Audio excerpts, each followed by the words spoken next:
Hi, I'm Cassie, and today I'll be talking about net neutrality with you. Are you currently satisfied with the speed, price, and the variety of content you can access with your internet service provider? With all the YouTube videos you can stream forever, how long you want, and all the Spotify songs you can listen to? Well, if you're satisfied and want to keep those, I urge you in supporting me with the net neutrality.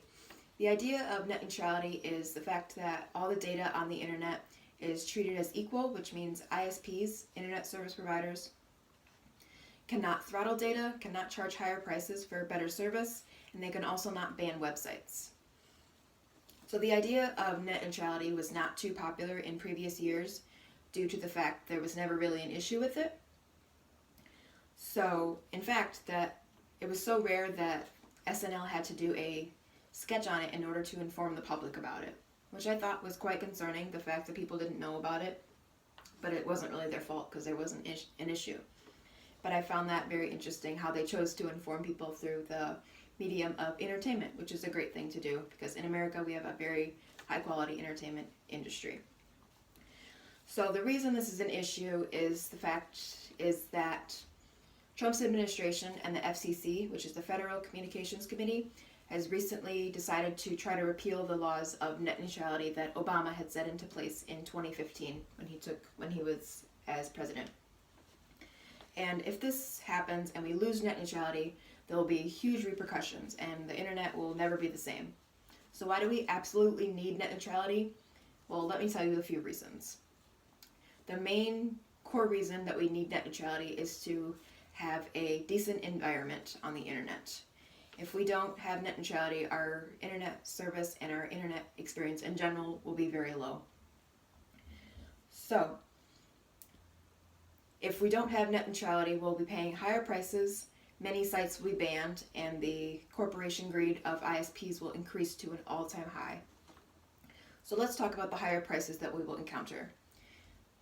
Under the current laws of net neutrality, it says that internet service providers like Comcast and AT&T and many more cannot charge extra money for higher quality of service. So when we say this, the internet service providers want to create fast lanes, and what those are is the people over here are paying a much higher price and they're receiving higher quality service and faster service. But the people who aren't in fast lanes, they're going to be paying an average price and they're going to have specifically slower speeds of internet. And I really don't think that's fair due to that they're prioritizing people with more money, and that's not a fair concept because the internet should be open for all. Another thing that would happen if we were to lose net neutrality is we would be encountering a lot of our favorite sites would be banned, and the ISPs would not be banning them because they harbor illegal content. It would be just that because they don't see that they're in their corporate interests. Mainly financial reasons is why they would ban them, and political reasons as well. So with the topic of internet service provider corporation greed, currently the state of greed in the world is a large number, but with ISPs, if net neutrality were to go away, they would have no regulations by the government at all, and they would be able to harbor all this money into their corporations that they do absolutely not need, and it wouldn't be good for anyone except for them. So, in order to achieve net neutrality as a permanent concept, this is what we can do. We can educate ourselves on the issue, we can contact our government and internet service providers, and we can also petition physically and online. So with the topic of education, it's quite simple. We can read articles online, and my favorite two websites are Vox and The Verge. They're both technology sites, so they have a lot of coverage on the issue. But basically, we can just educate ourselves about the issue, and we can talk to our friends about it, and just talk to anyone about it who cares to listen, which many people will, because it's a very big, popular topic right now. Another thing we can do is we can contact our local government officials, and we can also contact our internet service providers, which is what I did recently. I recently contacted my internet service provider, who is WOW, and I just emailed them and asked them what their policy was on net neutrality, and they got right back with me, and what they said is that they would not prioritize data. They would treat all the data on the internet equal as they would not throttle it, they would not charge higher prices, and that they would not ban sites unless it becomes a federal level issue, which I found this quite interesting. Because a couple months ago, the government and the FCC was saying that net neutrality was a state level issue, which means it would be regulated from state to state, and the federal government has no control over it. However, recently they came out to say that they can regulate it, which means that they can stop states from doing so.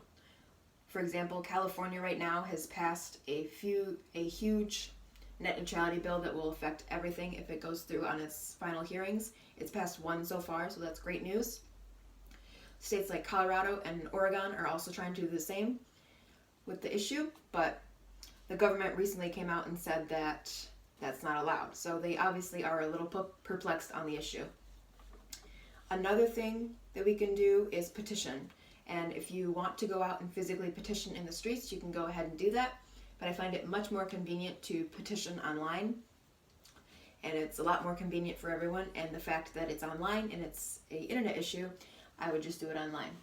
So, after we're doing all these things, we can look at the benefits that we will reap from doing these things. If we are doing all these things to keep net neutrality as a permanent thing, we'll keep our internet free and open, we'll save money and not pay bills that we don't have to pay, and we will also keep the variety of content that we have currently. So with the topic of keeping our internet free and open, basically we'll be able to access all the content that we want, and we won't be regulated by these odd regulations that they're trying to put in place. Another thing that we'll do is save money, and if net neutrality stays, we won't have to be regulated by all these companies saying that if you want faster service, you have to pay us more and more money that we don't need. And then another big thing actually, is we'll keep all the content that we have currently on the internet. And that's a big thing for the United States as well as a lot of other places, because many foreign countries count on America's internet freedom in order to receive their content. There's a lot of streaming things in other countries, so they would lose all their content that they are currently getting from the US if we are to lose net neutrality. And that would be a global effect if that were to happen. So, I urge you to contact your internet service providers and your local government, and I urge you to read a bunch of articles about it and educate yourselves and just talk to your friends. And I also urge you to check your ISP's policies on the issue. And I hope you enjoyed. Thank you. Please support net neutrality. Here's my audience.